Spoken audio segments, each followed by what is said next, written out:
Son of मल्लाह के नाम से मशहूर मुकेश सहनी के बारे में कल आपको हमने खबर बताया था कि वो आज उत्तर प्रदेश के लखनऊ में 12:45 पर पहुंचने वाले हैं। अभी से कुछ देर बाद वो वहां पहुंच जाएंगे और आज की बड़ी खबर मुकेश सहनी और विकासशील इंसान पार्टी से जुड़ी हुई है। खबर यह है कि बड़े बड़े अखबारों में जैसे पुष्पम प्रिया चौधरी ने अपना विज्ञापन दिया था, वैसे ही आज 2 जुलाई को मुकेश सहनी के पहुंचने पर आज उत्तर प्रदेश के बड़े अखबारों में निषाद के नाम का और वीआईपी यानी कि विकासशील इंसान पार्टी के नाम का विज्ञापन छपा है। अभी आप अपनी स्क्रीन पर दैनिक जागरण अखबार का वो फ्रंट पेज देख रहे होंगे, जहां पर लिखा हुआ है निषादों ने ललकारा है, बिहार ही नहीं उत्तर प्रदेश में भी सरकार बनाना है। और वहां ही साइड में एक लाइन लिखा हुआ है, आरक्षण नहीं तो गठबंधन नहीं। कल हमने आपको बताया था कि मुकेश सहनी ने साफ साफ कह दिया है कि बिहार के तर्ज पर वो उत्तर प्रदेश में किसी से भी गठबंधन करने वाले नहीं है।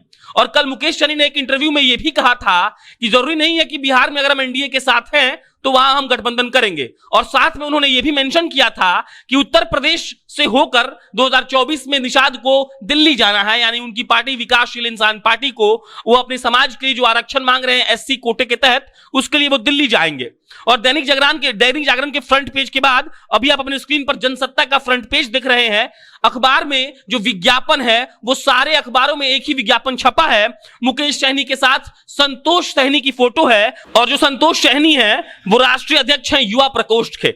और जनसत्ता के अलावा द इकोनॉमिक टाइम्स में भी मुकेश सहनी का विज्ञापन छपा है। लिखा है निषाद समाज जिंदाबाद, मुकेश सहनी जिंदाबाद, फूलन देवी अमर रहे और जुब्बा सहनी अमर रहे।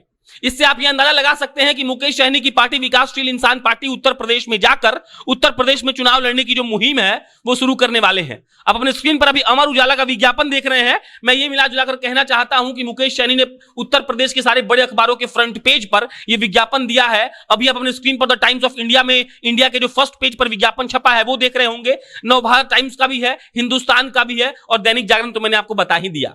मुकेश सहनी ने एक इंटरव्यू में यह कहा था कि उनका एक सिर्फ मकसद है, वो है कि निषाद और मल्लाह समुदाय को एससी के कोटे के तहत उनको आरक्षण दिया जाए। और इसी मांग को लेकर वो नरेंद्र मोदी के पास भी जाते रहते हैं और उन्होंने साफ साफ कह दिया है कि जो भी पार्टी या फिर जो भी लोग उनके इस मांग का समर्थन करेंगे उसके साथ मुकेश सहनी को गठबंधन करने में कोई परहेज नहीं है। मुकेश सहनी ने यह भी साथ में कहा था कि उत्तर प्रदेश के 403 विधानसभा चुनाव पर वो लड़ने की तैयारी करेंगे। हालांकि उन्होंने यहां पर यह भी एक बात कही थी कि उत्तर प्रदेश के विधानसभा चुनाव में 150 विधानसभा सीट ऐसे हैं जहां पर निषाद समुदाय अकेले चुनाव लड़ने की कुवत रखता है।